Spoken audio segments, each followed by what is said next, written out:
LSU, huh? They ain't ready for the LSU. No, they ain't ready for the LSU. We the best in the league if you looking for talent. LSU going hard, but we beat Alabama, then we going out to Florida. Drown the Gators, everybody getting bucked when we step in the stadium. This the LSU anthem, you know it's a hit. You don't know another rapper two-step like this. See me screaming out the window, yelling purple and gold. I'm an LSU fan, girl, you know how we roll now. Back and back it on up, hey. Back and back it on up, hey. Back and back it on up, hey. Back and back it on up, hey. Way down in the back. TA, we are live. Welcome in to the Tigers Avenue Show. Obviously, past weekend was a bye week. LSU's been off, preparing for the big game this weekend. Tiger Stadium, Death Valley at night. LSU Tigers are set to take on the Ole Miss Rebels. Big one, Zach. It's a big one. Obviously, we're going to discuss that and give you a preview of that in our next episode, but certainly some things to talk about in the injury update segment in terms of LSU, Zach, and Ole Miss. Yep. And Ole Miss. Some big news in terms of players that are available for the game. Certainly going to have to discuss that. And Zach, what a stinking weekend in college football. This is why you freaking love college football. I think we can genuinely, Zach, authentically say with 100% confidence, any day, anybody, any place, it can happen. You can see the upset happen. I am now convinced that there aren't some where you just go, it's not going to happen. You can't do that. After this weekend, I'm convinced you can't look at it and go, it's not going to happen. Because if there was one team that I would look at it and go, it ain't going to happen, it would be the Vanderbilt Commodores. And by golly, did they prove me wrong. And I'm thrilled that they proved me wrong. Yeah, it was crazy. I mean, an absolute wild weekend in college football. Zach, it may have been a good weekend for LSU to take off. There was upset.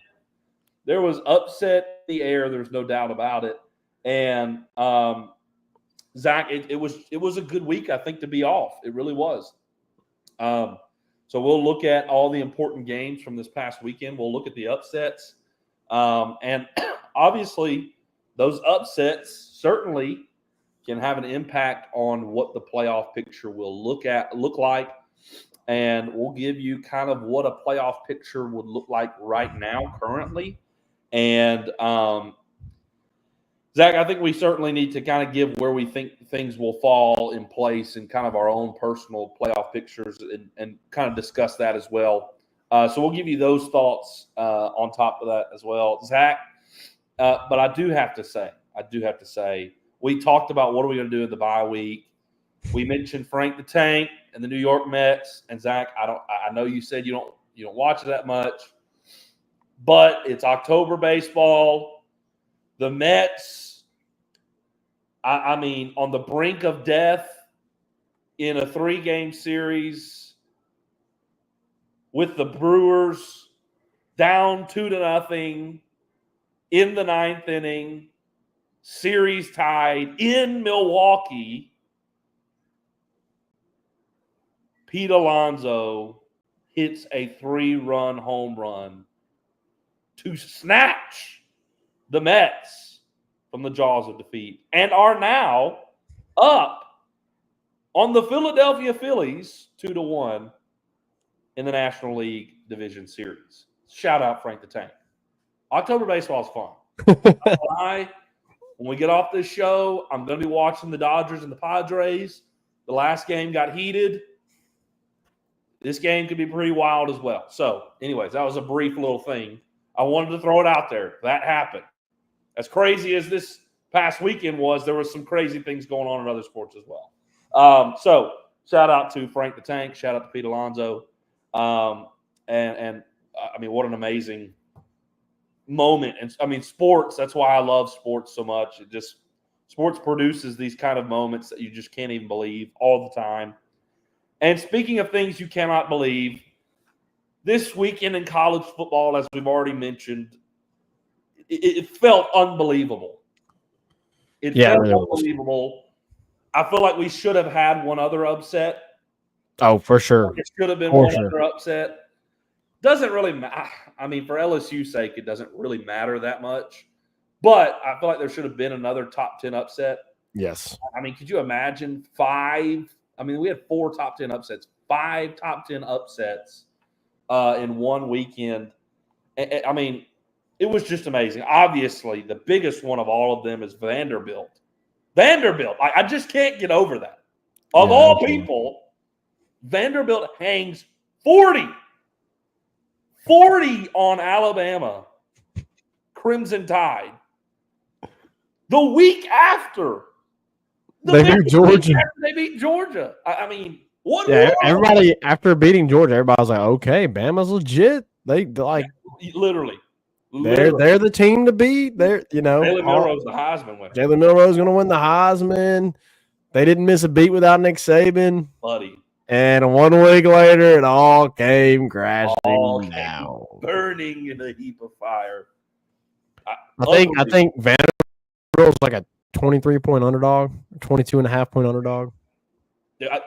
And what I hate, and of course I'm sitting here talking about it too.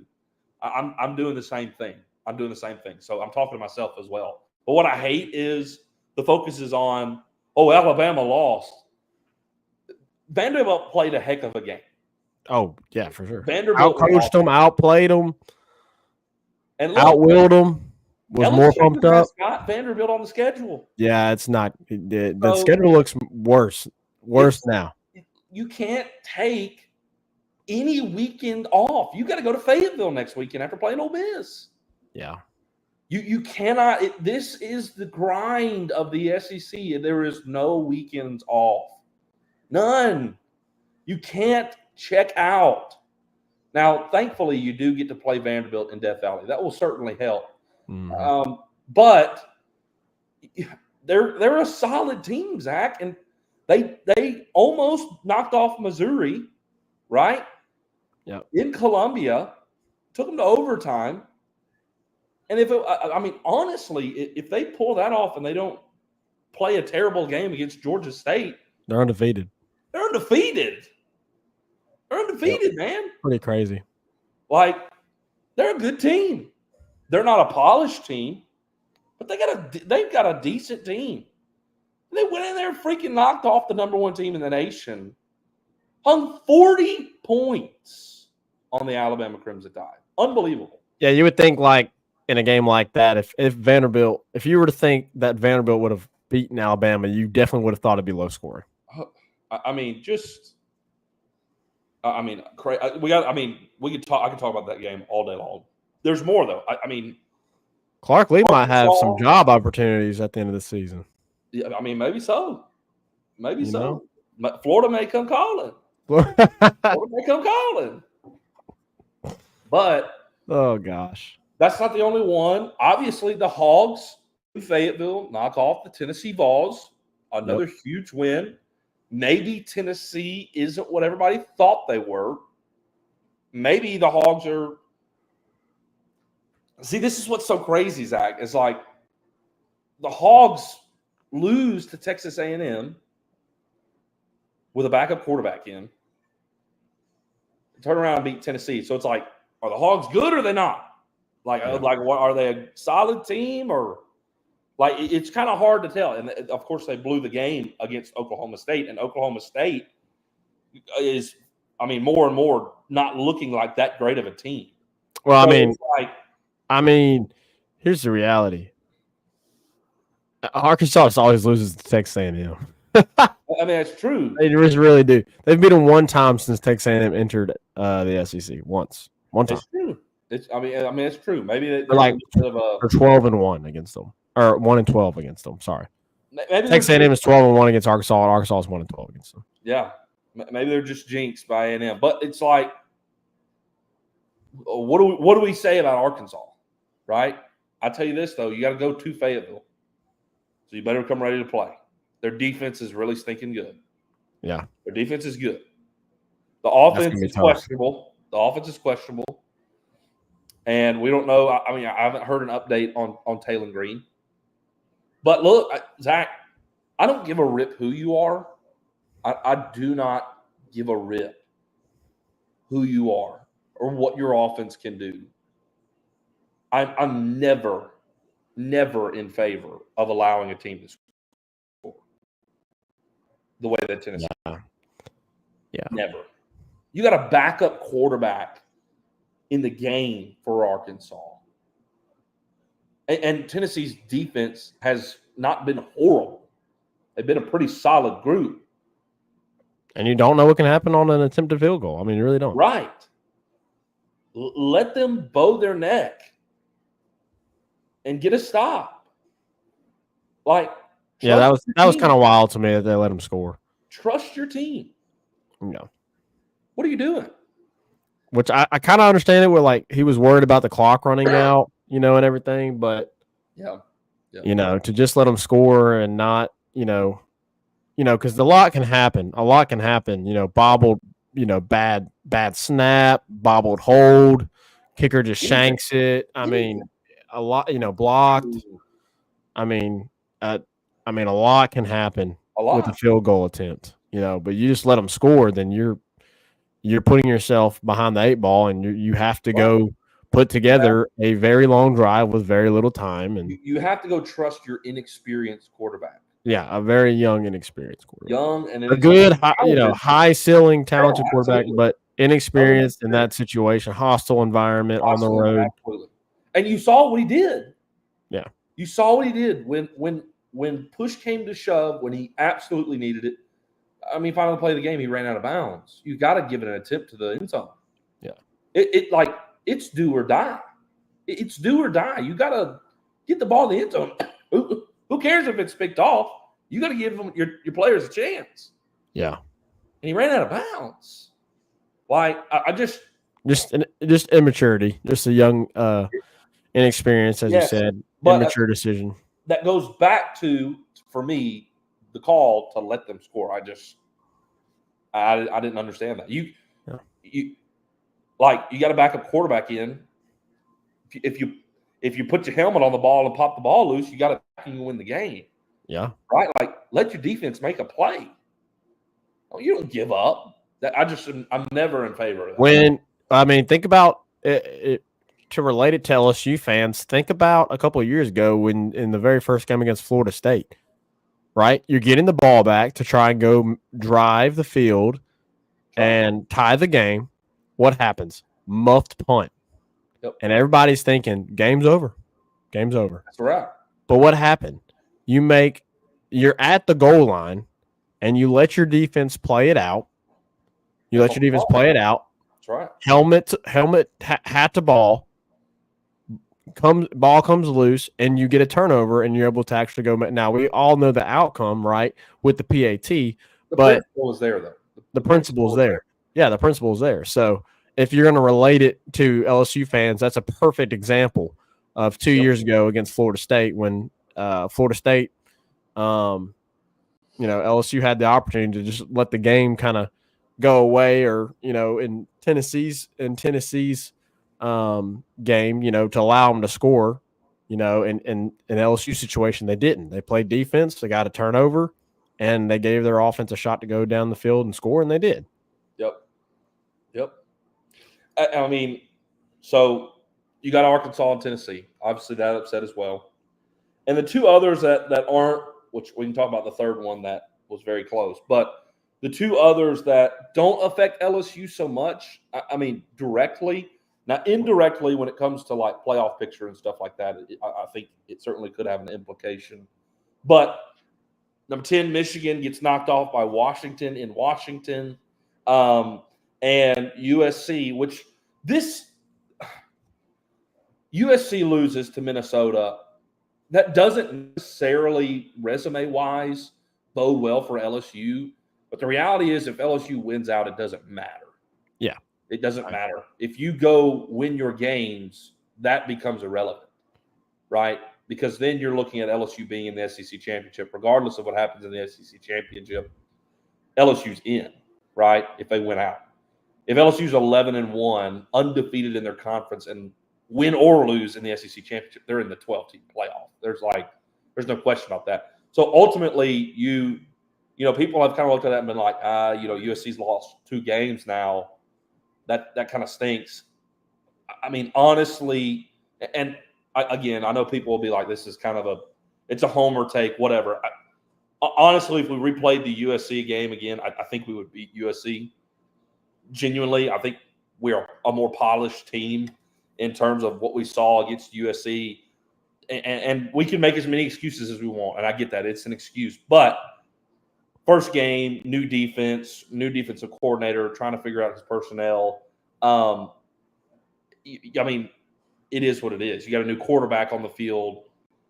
There was a couple plays there where we could have gone and put the game away and had the lead in the fourth quarter. And to me, if we were to play that game over again, we would win the game. I think we would win that game. But my point is, USC and their losses, right, whatever their record ends up being, if LSU wins out, nobody's going, oh, but USC beat them, right? Like, if you take care of business against Ole Miss, you take care of business against Alabama in Death Valley, you go win on the road, right? That Kyle Field game, you win against Arkansas, who beat Tennessee. You win against A&M, who beat Missouri this weekend. I mean, you're looking at going, okay, this is a great resume. This is a great resume, right? And I mean, let's not knock them. If you beat Vanderbilt, that's a team who knocked off Alabama. Yeah. So regardless of what USC does, you control your destiny. If you keep winning, it's a mute issue. It's a mute issue. So, and of course, the Michigan one, I mean, like I said, that could affect LSU in terms of playoff picture, but not really. Couple others, Reagan, that but the Missouri game. The Missouri game, Texas A&M, Missouri, and then you also had the Louisville SMU game. So you had 6 top 25 teams get upset. You had 5 in the top 11. Should have had another one. So was it? Or hold on, did I say that wrong? Was it 6 in the top 11? There was 5 in the top 11. 5 in the top 11. Yep. You had 5 in the top 11. Should have been 6. Obviously, you had you had Louisville lose as well. So just a huge, chaotic weekend in college football. But I loved every single second. Now, the other one we got to talk about, Reagan, is obviously Miami and Cal, because yet again, Miami gets gifted a extremely beneficial call that gives them the opportunity to win the game at the end. Yeah. So obviously we know what happened with I'm going blank, Reagan. Who they play? Was it Florida? Virginia Tech. Thank you, Virginia Tech. Yeah. I wanted to say Florida State for some reason. The Hail Mary. The Hail Mary, which, they made it was a bang call, but to me, you couldn't overturn it. And obviously they made the call there, said they overturned the Hail Mary catch, even though to me, I just really don't believe you could have overturned it. There was not enough evidence to overturn it. But anyways, they give Miami that game, a couple Fridays ago. And then late Saturday night, Miami's getting beat by California, and they got back in the game. Now, you have to, I don't want to blame the rest because, Cal did allow Miami to creep back into the game. Yeah. But on Cal's final drive, their quarterback scrambles Fernando Mendoza. Fernando Mendoza scrambles on a third down, is targeted, very clear targeting. Nothing caught on the field. They reviewed it and said that the play stood, when it was very obvious that the linebacker lunged with the crown of his helmet long. I mean, dude, he was running and then just went at a 45-degree angle like this into the quarterback's neck area, into the quarterback's jaw. And how do you not call that targeting? Exactly. There was a targeting call that I saw. I think it was either this past weekend or the weekend before, where dude lunged with his helmet and at the thigh and got ejected. Okay, yes, that's exactly what I was about to mention. A Florida player was ejected from the Texas A&M Florida game, and he lunged, and the crown of his helmet hit the A&M receiver on the butt. On the butt.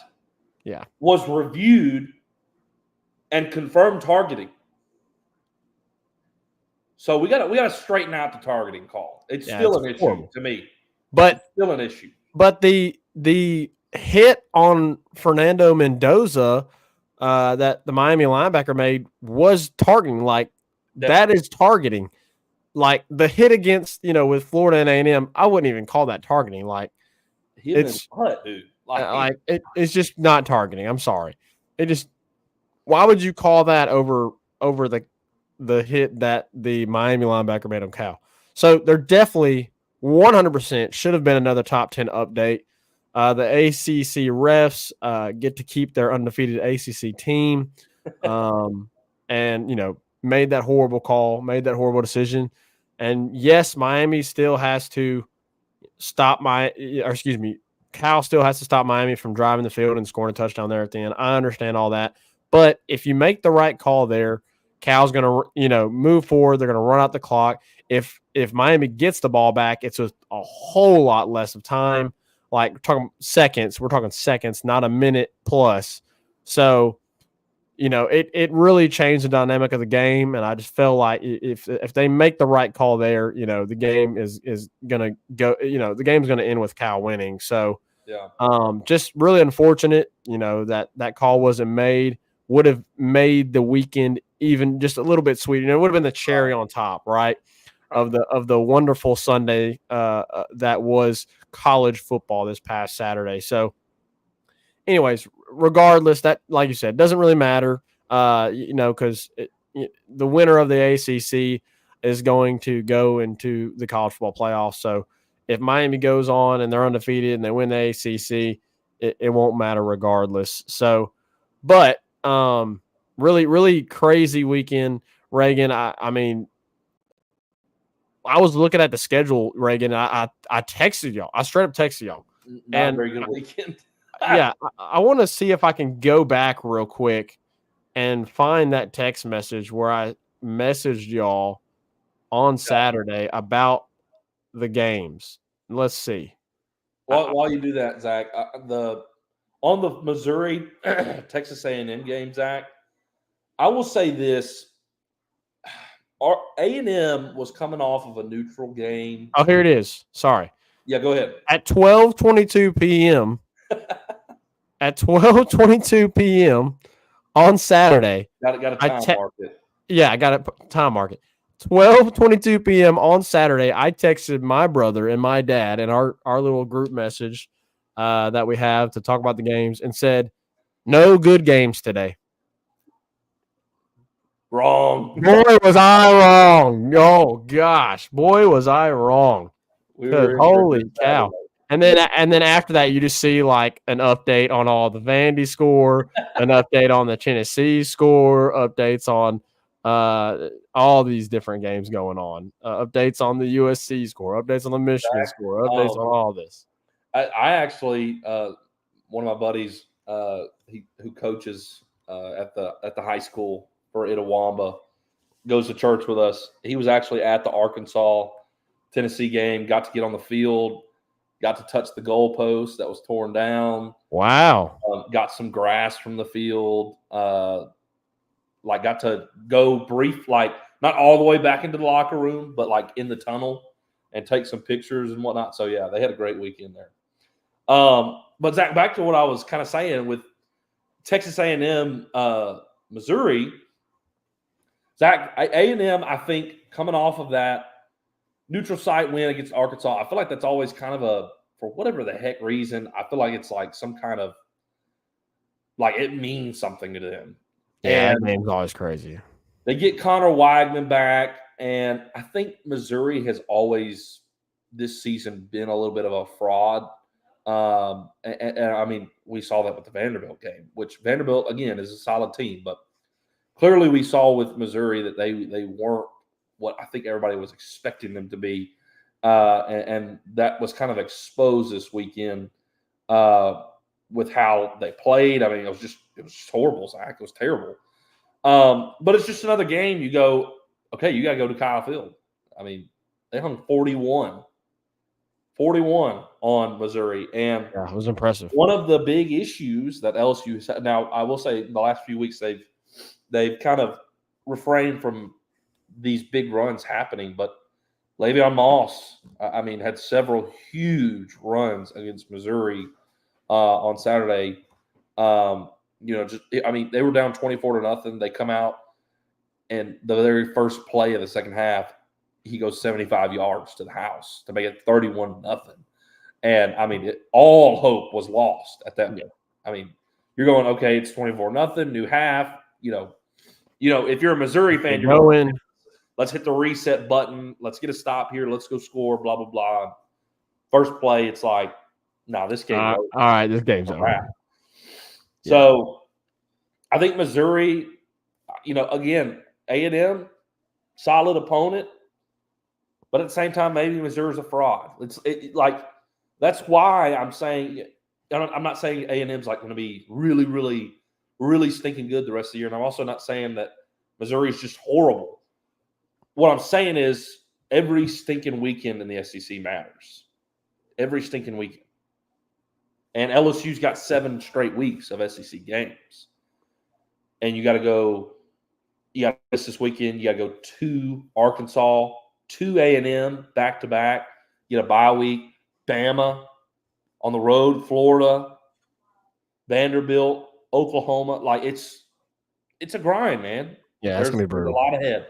And if this weekend meant anything, it was that you've got to play your best every stinking weekend. Yeah. Zach, to kind of segue here, still here in around college football, segueing into that injury update. Obviously, Ole Miss played South Carolina. We got to talk about that because they played South Carolina at South Carolina. LSU played South Carolina at South Carolina. You definitely want to look at that and compare notes, right, a little bit. I mean, Zach, for the most part, Ole Miss won 27-3. Simple as that. Here's the reality. Number one, South Carolina has a solid defense. They held a prolific offense that Ole Miss has to 27 points. That's pretty good. Here's the other sad reality. South Carolina's offense has never been good. And Ole Miss proved that. Because Ole Miss has a good, not elite defense. Right? Their secondary is certainly – Ole Miss's secondary is certainly better than LSU's. And obviously their defensive line is very good. Walter Nolan, Ivy, all those guys, Big East. And, of course, they got Sertain Perkins and Paul that transferred in from Arkansas, linebackers. They got solid defense. And they went into South Carolina and took care of business, Zach. And you look at that and you're like, that doesn't look good for us. Yeah. Again, as we always say, Zach, you can't say this week, they did this, they did that. You can't – it just doesn't work, right? We can look at Alabama and say, well, they beat Georgia, right? Yeah. Turn around and lose to Vanderbilt. You just can't do it, right? You can't week to week say it's like this, and it just never is. And I'm not, we can't say because LSU went tooth and nail with South Carolina, but Ole Miss took care of business. That means Ole Miss is going to win. Not saying that either. The reality is, though, when you look at it, it looks like, okay, Ole Miss has – I think this is no secret. Ole Miss has a better defense than LSU overall. And a good defense, South Carolina, minimized, what has been really, really a good offense. And, of course, Kentucky has a fantastic defense, and they beat Ole Miss, right? So where does that leave us with Ole Miss? I don't know. I don't stinking know. I mean, really, when you look at the whole landscape of college football, and especially with what happened after this weekend, I mean, who do you look at and go, yep, that's going to be probably your national champion? I don't think maybe Texas. Maybe Texas I think you're consistent. Yeah. And when they get Quinn Ewers back, they're going to even be more consistent. So I think they're kind of the standard right now. I don't really. I mean, Ohio State is going to win all their stinking games because their schedule isn't.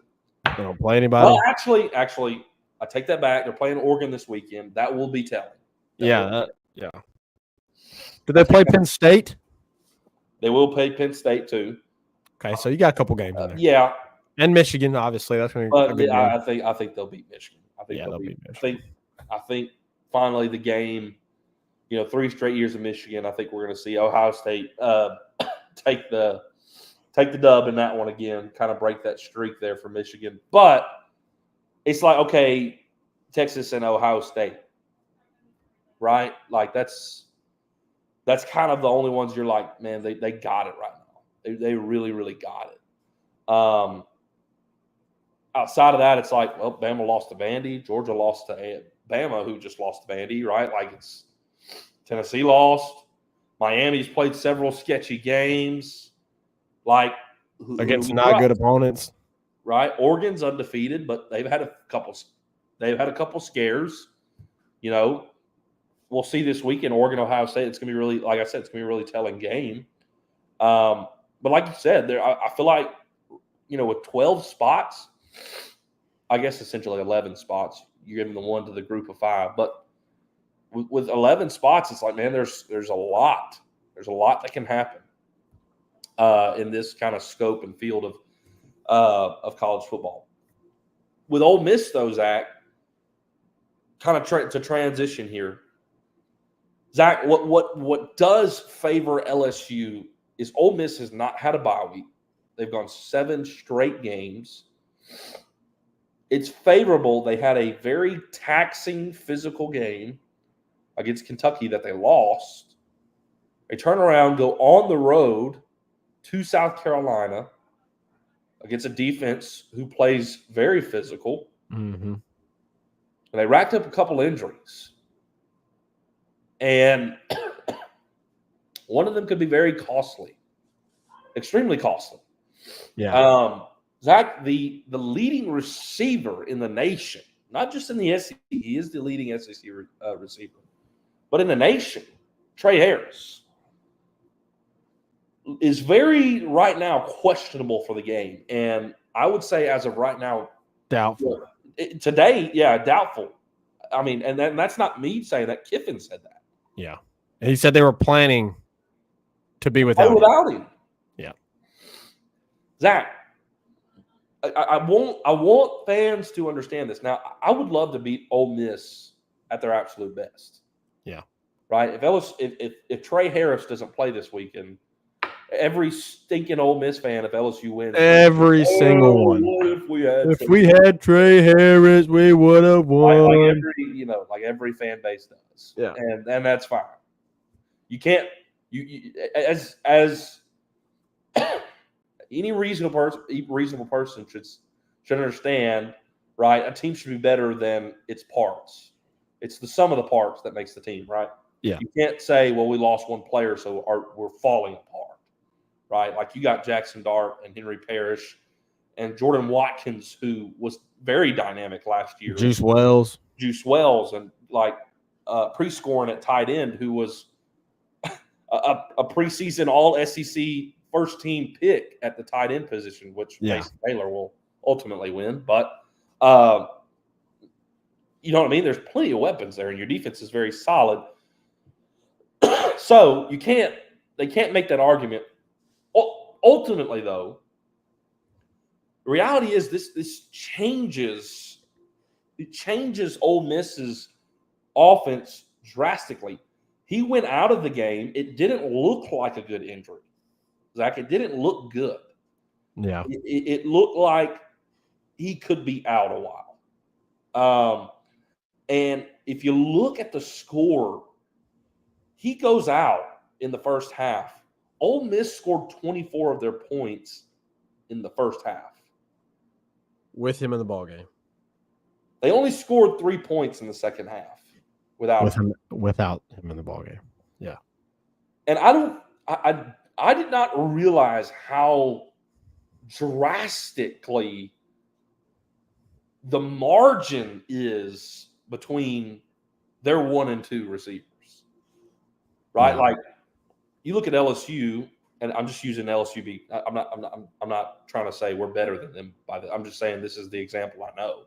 Yeah. If you look at LSU, and you got Kyron Lacy, who's got 358 yards receiving, and Aaron Anderson's right there with 371, and then CJ Daniels got like 270 something, and of course, I don't know Mason Taylor's off the top of my head, but I know he's got great numbers as well on the season. Guys, Trey Harris caught 54 passes last season. They've played six games this year, and he's caught 52. Yeah. He caught 54 all season last year. We're 6 games in, and he's caught 52. The next closest they have is 18. 18. The next closest receiver they have doesn't even have 20 catches on the year. Yeah, it's drastic. Like, that is drastic, Zach. Drastic. I did not realize how heavily they leaned on him. Like, you would think in games against Furman and Wake Forest and Georgia Southern, and I forget who the other one was, Middle Tennessee, you would think these guys would have spread it out a little bit more. You only played 2 SEC games all year. But the reality is, Zach, this is their best offensive player. It's their best offensive player. They lean on him. Yeah. And the score from Saturday says they struggled without him. Mm-hmm. But we know. Number one, Lane Kiffin is the play caller. They're going to prepare without him. Yep. They'll have a game plan. That's number one. Lane Kiffin's a great play caller. So we got to be ready for him. Number two, your secondary is your weakest thing on the whole team. LSU secondary is weak. Jordan Watkins, Juice Wells, Prescorn, they're going to get passes. It's like they're good. They're not like falling off of a cliff. I mean, there's a huge gap, right? Clearly. But like they're not horrible receivers, right? There's a reason Juice Wells was one of the most sought after receivers in the portal. But this injury update is so important because of how drastic the difference is. I mean, how prepared can you – I mean, that's the question. How quickly in a week can you be ready to play without your number one weapon on offense? Your number one weapon by a mile. I mean, by 5 miles. How quickly? Look, your defense, it's not great. Your secondary certainly isn't great. It's better than last year, though. And you get to play in Death Valley. And here's another part of the injury update, Zach. Zy Alexander's back from concussion. And with Zy and with Ashton, Zy unquestionably is your best corner. I thought it was going to be Ashton this year. It's not. That's not a knock on him. It's just the truth. Zy's your best corner when he's in. Zy is going to be back. You'll have Sage back at safety. You'll have, well, maybe. We'll see. We'll see who's back at safety. But, and you'll have Ashton on the other side. I think this this defense, as Brian Kelly was talking about yesterday in his press conference, we don't want to get in a shootout. And I think our defense is good enough that we're not going to have to get into a shootout, especially with Trey Harris out. So, Zach, I think this is going to be a very close game, a very close game. But you look at the injuries, right, and the way the schedule has laid out, and it definitely is in LSU's favor. Ole Miss, Kentucky, on the road, South Carolina, they're banged up. Now you got to turn around and go to Death Valley and play without your best offensive weapon. Yeah, it's rough. It's favorable for LSU, but you got to play your best game of the season. 100% on Saturday. Yeah, you do. Death Valley's going to be full throat, right? It's going to be full go. Every LSU fan wants revenge for what happened last season. It's going to be the players. A slammed stadium. The players are going to be motivated. How can we do? We'll see. CJ Daniels, thankfully, is practicing this week as well. That's another part we need to talk about this, Zach. Caden Durham, right? CJ Daniels. I don't know how much availability we're going to have with either two of them. Thankfully, CJ Daniels, they said we were worried for the worst, like a torn ACL. Got good news, it wasn't. We know that Caden Durham dislocated 2 of his toes. But Brian Kelly was very short with his answer. It was just, are they going to practice this week? Yes. So it's kind of like, okay, are they limited in practice? What's it going to look like? So, yeah, they're back, but how much, right? Mm-hmm.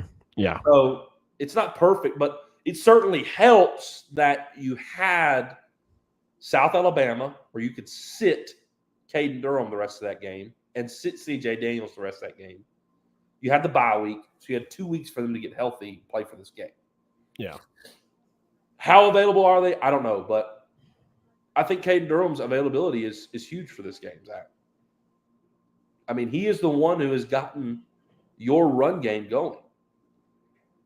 He's brought your run game to life. We're going to need him Saturday night. How available is he? I don't know. I really don't know, Zach. What are your thoughts, Zach, on Trey Harris and our guys? What do you think with the way this thing is kind of laying out? Yeah, I think it definitely plays favorable in LSU. Before I would have said that Ole Miss would win this game going away, probably 14 to 21 points. And I know probably a lot of LSU fans don't want to hear that, but that's my honest opinion because Ole Miss is one of the best offenses in the nation. LSU's not a good defense. Ole Miss has a good, not great defense, and your offense is good. But when you combine all that, it's in favor of Ole Miss majorly. So I would have said initially that, yes, I think Ole Miss wins this game going away, and I still think they can. But now with everything that has happened, obviously LSU getting the bye week, the injuries that they've occurred on Ole Miss's side, I feel like it's going to be a close game. And that is good for LSU because you're going to be at home with the stadium rocking. You want revenge. I feel like it's a coin flip now at this point. I wouldn't have said that 2 weeks ago. I would not have said that 2 weeks ago. I would have told you that Ole Miss would have won this game by at least 2 touchdowns. But now with everything that has happened, it certainly seems like this is going to be probably another nail biter where LSU fans are on the edge of their seats, Ole Miss fans are on the edge of their seats, and you're just hoping and praying that your team comes out on top at the end, right? So I do agree with you. I think the availability of Caden Durham is going to play a massive role because he is extremely dynamic in the run game, and you need him. I know that Brian Kelly also mentioned in his press conference that he wants to make them one-dimensional. So what does that mean? What does that mean to me? Well, I think it means one of two things. Either they are going to have a lot of guys deep and make Ole Miss run the football because we know what they can do in the passing game, or they're going to stack the box, play off of guys, and allow Ole Miss to dink and dunk down the field and a bend not break type defense. So I don't know. I feel like it's going to be more towards the latter. I feel like it's going to be more towards we're not going to let you run. We're going to make you one-dimensional. We know you can throw the ball, but we're not going to let you beat us on the deep ball. Yep. Right? Dink and dunk. And LSU, obviously with the defensive line and the linebackers trying to wreak havoc like they have been all season and put Ole Miss behind the sticks early downs and first and second down. I feel like that's what they're going to do. I feel like they'll probably take a similar approach to like Kentucky did, try to slow the game down whenever it comes to LSU's offense. I think LSU's offense is not going to be in hurry up. I think they're going to try to run and establish the line of scrimmage early on. I do not think it's going to be a type of game where it was last year where, we spread everybody out and let's go run, guns a-blazing. Points as you can. Yeah, score as many points as you can, over under nearly 100 points. So, I feel like this is going to be a game where both teams are scoring in the high 20s to low 30s. Now, if you want to get my prediction, you'll have to come back on Thursday. Absolutely. That's kind of the injury update right now. I would say certainly a benefit to LSU from things we were hearing. LSU's getting healthy. Ole Miss really hasn't gotten healthy. They've gotten worse over the last few weeks in those physical games with Kentucky and South Carolina. All right, Zach, we got a couple comments we need to get to before we hit a break and come back and do our last segment. What we got in here in the comments section? Miss April Riddle came in here and said, "What to do, hottie toddy?" We can't do that. We can't have that. I can't say hottie toddy. Danny Girl said, "Best case scenario is if you take an SEC loss, it is to Arkansas or Vandy because they will not be a threat in a head-to-head factor to get in." True. Yeah, that is a good point, Danny Girl. I wouldn't mind. I would not mind losing. To Arkansas and beating Ole Miss and Bama. I would not mind that one bit. I would take that trade-off. I would take that all day, every day. Danny Girl also said Arkansas, but you beat Bama and Ole Miss. I'm good with it because you're probably in the SEC championship. Yeah. So, Danny Girl also said Texas still has not faced anyone. Michigan was a fraud, so Texas next 3 games will tell us more. It's true. Yeah, I agree. We'll have to see what Oklahoma. I think they're going to beat Oklahoma like a drum.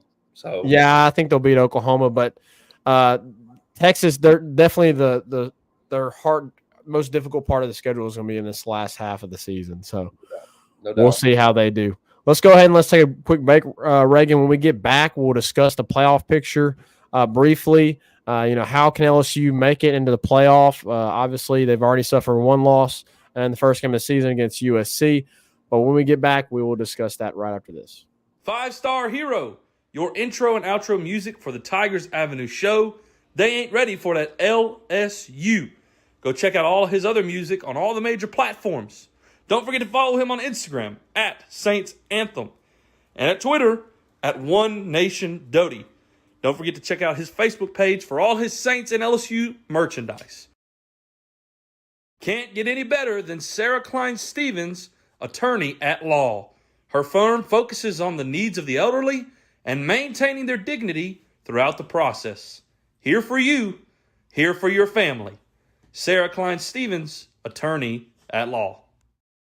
Right back at it here in the Tigers Avenue. I guess Zach just disappeared on us. It happens sometimes. No, I'm just kidding. I have no idea what happened to Zach. But regardless, we'll keep going on here. I'm sure he'll be back shortly. Something may have happened. I'm not exactly sure. But with that being said, the playoff picture, our last segment here. Welcome back. Sorry, I got kids now, so It's all good. Totally understand. Totally understand. Um, LSU suffered one loss, obviously, with USC beginning of the season. And the good news is we have the expanded playoffs this year. You got 12 teams. And that loss was at the beginning of the season. And it was at the beginning of the season. And boy, this past weekend certainly helped LSU in many different ways. Michigan losing, Tennessee losing, Bama losing. The loss for Ole Miss against Kentucky. That has benefited LSU greatly because there's a lot of really good teams with one loss now. And so there's going to be a bunch of teams in the playoffs with 1-2 losses, right? Yeah. There's not going to be a bunch with 2 losses, but there certainly, I think, is going to be some teams with 2 losses that make it. Yeah, the potential is definitely there. Definitely. And so, Zach, playoff picture-wise, I mean, right now, if you had to have like if you did it based off of I know it's not the college football playoff rankings, but the AP poll obviously has Texas at 1.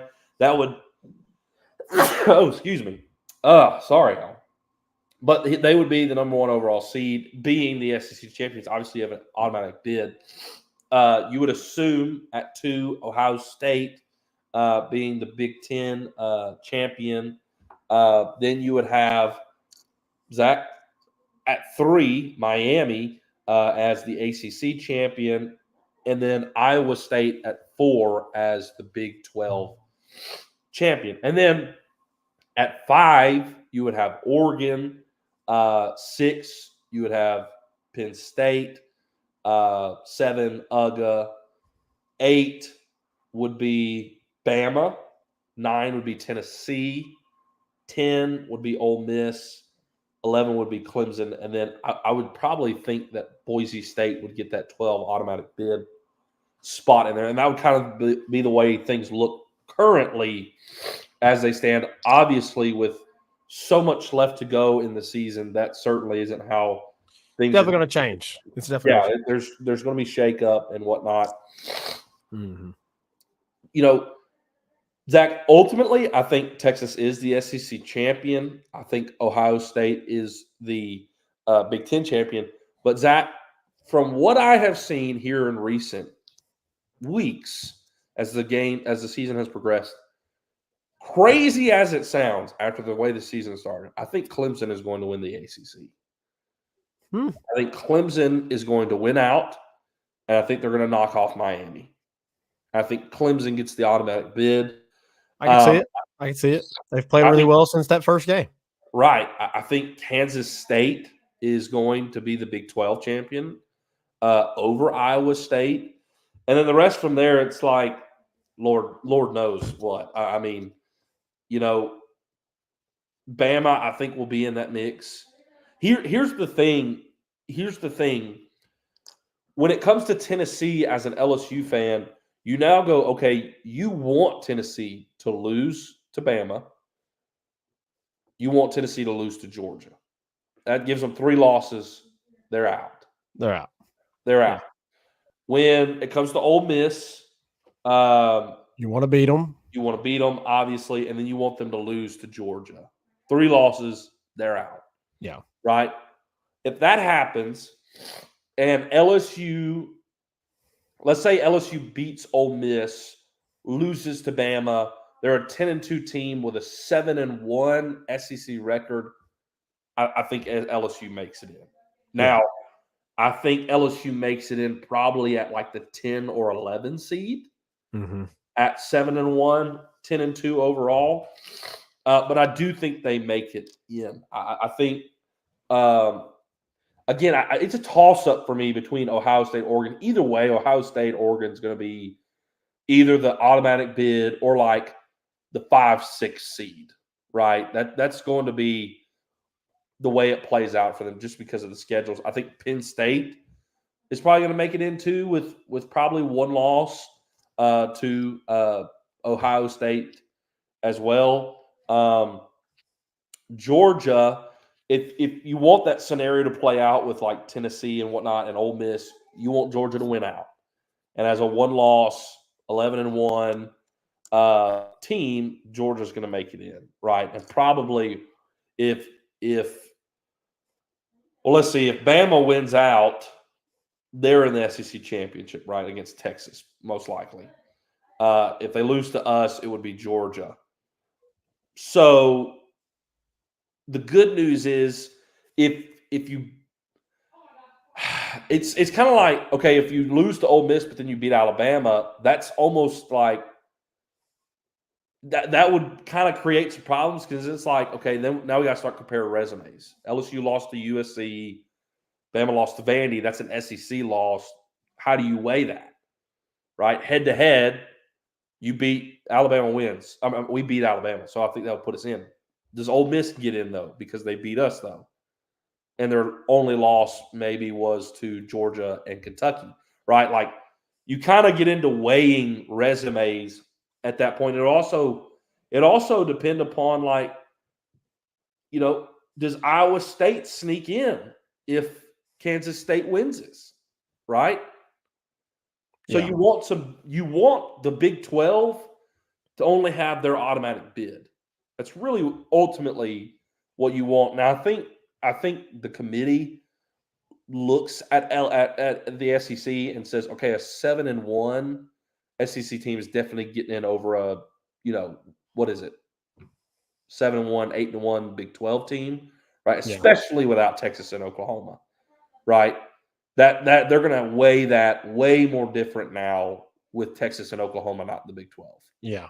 So you do want them to only have one, but if you're a one-loss LSU, I think you're getting in over Iowa State, who's a one-loss Big 12. I think that's pretty obvious. Where you can, I mean, I'm trying to think. With USC losing too, that kind of puts them out of the race of things. That's their second loss, and they're probably going to lose another. I would say would lose another game before this season's over, and they would be out. So the way I'm looking at things right now is that Texas at 1, Ohio State at 2. Ultimately, this is how I think things play out. 3 is Clemson, 4 Kansas State. 5, I'm going to say Oregon. 6, Alabama. Penn State. 7, Penn State. Yeah, because, well, I don't know. Do you put Georgia at 7 or Penn State at 7? A loss to Ohio State or a loss to Bama? I feel like I put Penn State because Bama lost to Vandy. But Georgia, I mean, if they only have one loss, that wouldn't be able to work because if Georgia wins the rest of their games, they're going to have won the SEC championship. Well, I'm looking at regular. They would have 2 losses. I mean, that's true. That's true, but you can't. To me, if you're giving an automatic bid for the SEC championship, you can't count that championship loss against another team on the resume and bump them, right?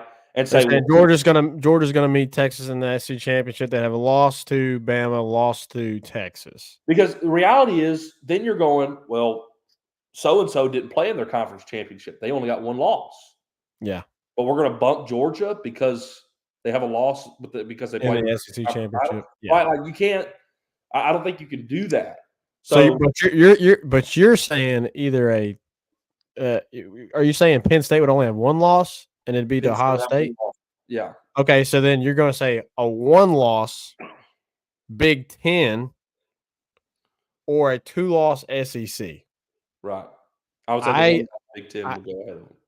I still feel like the 1-loss Big 10 would go ahead. Yeah. Either way, Penn State, Georgia are the next 2 in some order there at 7, 8, 9. I think would be Miami. You know, with their loss to Clemson, unless they stumble elsewhere, because they sure are stumbling, capable of doing They're stumbling. But right now, I would say showed up. Dawson Miller, Tigers are cooked Saturday, fellas. We're not playing in Oxford this year, dude. We'll see. Let's see if Trey Harris plays. Yeah, that as well. Juice Wells, 200-yard games, 3 tutties. Against our defense, it's possible. It is possible. I got our secondary. It's not. I'm not sitting here saying it's impossible. Dawson will be on our show, in our next show to preview the game. I like it. If he's holding his end of the bargain, then yes, he will be on our show. There you go. Which will be Tuesday or Friday. So yes. So Miami, I have them at 9. And then I look at Notre Dame maybe being 10 and LSU,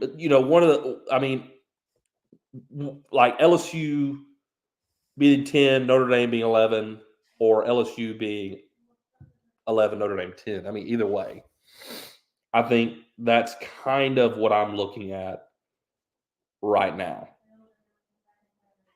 So, and I would say Boise State is your 12. They got they've got the Heisman front runner. Yeah, that's what I got. So I had 1 Texas, 2 Ohio State, 3 Clemson, 4 Iowa State.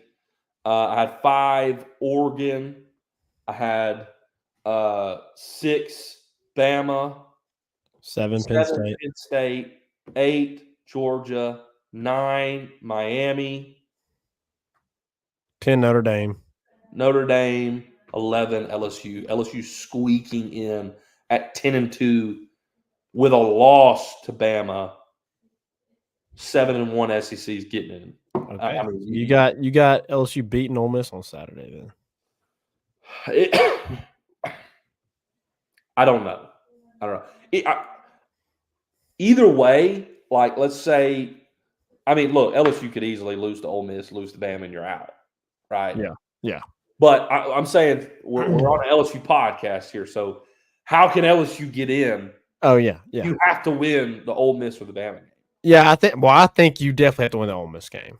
I think you definitely have to win. That makes it better for you. That makes it better for you. I don't know if you. I really don't know if you lose the Ole Miss game and beat Bama. Like you're 7-1 in the SEC, Zach. 7-1 in the SEC. I think you'd be in. You'd be in. I think you're in. Yeah, because you would have wins against at Arkansas, at A&M too. Yeah, right. At Florida, at home against Oklahoma. Yeah. Yes. Yeah, and then obviously at home against Bama. Yeah, you're right. But if you lose to Bama and Ole Miss, it's over. Yeah. I mean, but if LSU wins out, again, this is another scenario. I'm trying to think more realistic, right? The realistic perspective is that if LSU wins out, they're playing the SEC championship against Texas. Correct. Which is unlikely. And LSU as the undefeated regular season SEC 1-loss champion, right, is probably looking at the 6-7 spot. And if you lose the SEC championship, you're looking at 6 or 7, and 6 to 8, probably somewhere in there. And you're hosting playoff game in Death Valley. Yeah. That's sick. Let's go to the SEC championship and lose. That sounds good. I mean, if you go and win, you still host one. Yeah, you still host. Yeah. I think the hosts go away when you get to the Final Four. The semi, yeah. You get to the semi, they go away. Yeah. All right. Anyways, that's kind of my playoff picture right now. We'll see if LSU wants to get in. Yep. I do have Texas as the SEC champ, as the Big Ten champ. I'm going with Penn State as the Big Ten champ. Wow. I'm going with that would be awesome. I do think Penn State wins. May not be good for LSU be still fine. Yeah, I got Penn State as a Big Ten champ. Big 12 champ. I also have I've got Kansas State. ACC champ. I've got Clemson as well because don't. Miami's got to lose eventually. I mean, the football gods can't stay in your favor for forever, so they're going to lose eventually. And so we just have to wait and see when that happens. But I do think Clemson ends up being the ACC champ.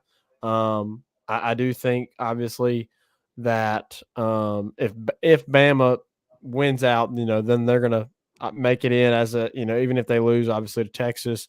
I think there could easily be three to four teams, SEC teams in the playoffs. I think 4 is probably a stretch, but I think 3 SEC teams make it. Obviously, the SEC champ, the loser of the SEC championship, and then another at-large team. I agree with you that I think Oregon will make it in because their schedule is pretty easy. You got the big game against Ohio State, but I think Oregon makes it in there. I think Ohio State would make it in not as the Big Ten champ, but as a one-loss Big Ten champ.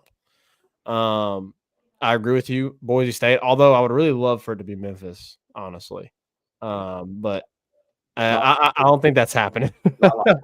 I would love for it to be Memphis. I don't think it's happening. So Boise State in there as well.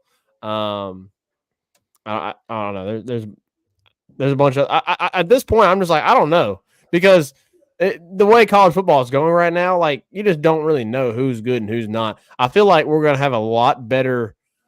Like I feel like the top 4 I can pick pretty easily, but then after that I'm like I don't know. Like I have no clue. LSU could beat LSU could beat Ole Miss and Bama, and then lose to Arkansas and A&M on the road. Yeah. Like I believe that's possible. I definitely believe that's possible. Like you get you get Ole Miss and you get Bama at home, but you go to A&M and to Arkansas, teams of which have looked really good. Yeah. So it's hard to win on the road in the SEC. So it is very hard, very hard. Dawson makes a good point too. He said Navy or Army is getting in. Both teams are undefeated, boys. They could. They certainly could. I still think it's been Boise State. I do think it's been Boise State right now. Yeah. Although Navy and Army, one of them's going to lose though because they got to play each other. Yeah, one of them's going to lose. So if let's just say one of the military schools is undefeated and Boise State's undefeated, who's getting in? Boise State. Heisman. Yeah, you're putting Boise State in. Like if you have an undefeated Boise State and then an undefeated military team, Boise State's getting in. Yeah. They just have more recognition, and obviously, with is it Gentry? Ashton Genty. I knew it was Ashton. I couldn't remember exactly how to pronounce the last name. So yeah, and then obviously you have a running back that's contending for a Heisman, so they would get in if it's between them and a military school that's undefeated. Yeah. So, anyways, all right, we need to wrap up. It's been we've been over for a little while now. Danny Girl said both Texas A&M and Arky have stellar defenses, but both are struggling offensively. And Taylor Green projected to be out for our game, but Weigman looked better this week. Yeah, Weigman looked really good.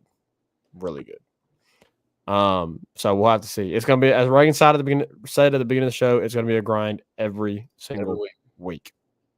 Buckle up. The tune-up is over. It's over. It's over. You got to be ready to play every week. Yeah. So, appreciate all of you being in here interacting. Danny, Dawson. So, Miss April, appreciate all y'all comment and interact. It's been a great show. And we'll see you next time here in the Tigers Avenue to preview this big game that's coming up weekend. Looking forward to it. Boston here, take us out. Peace.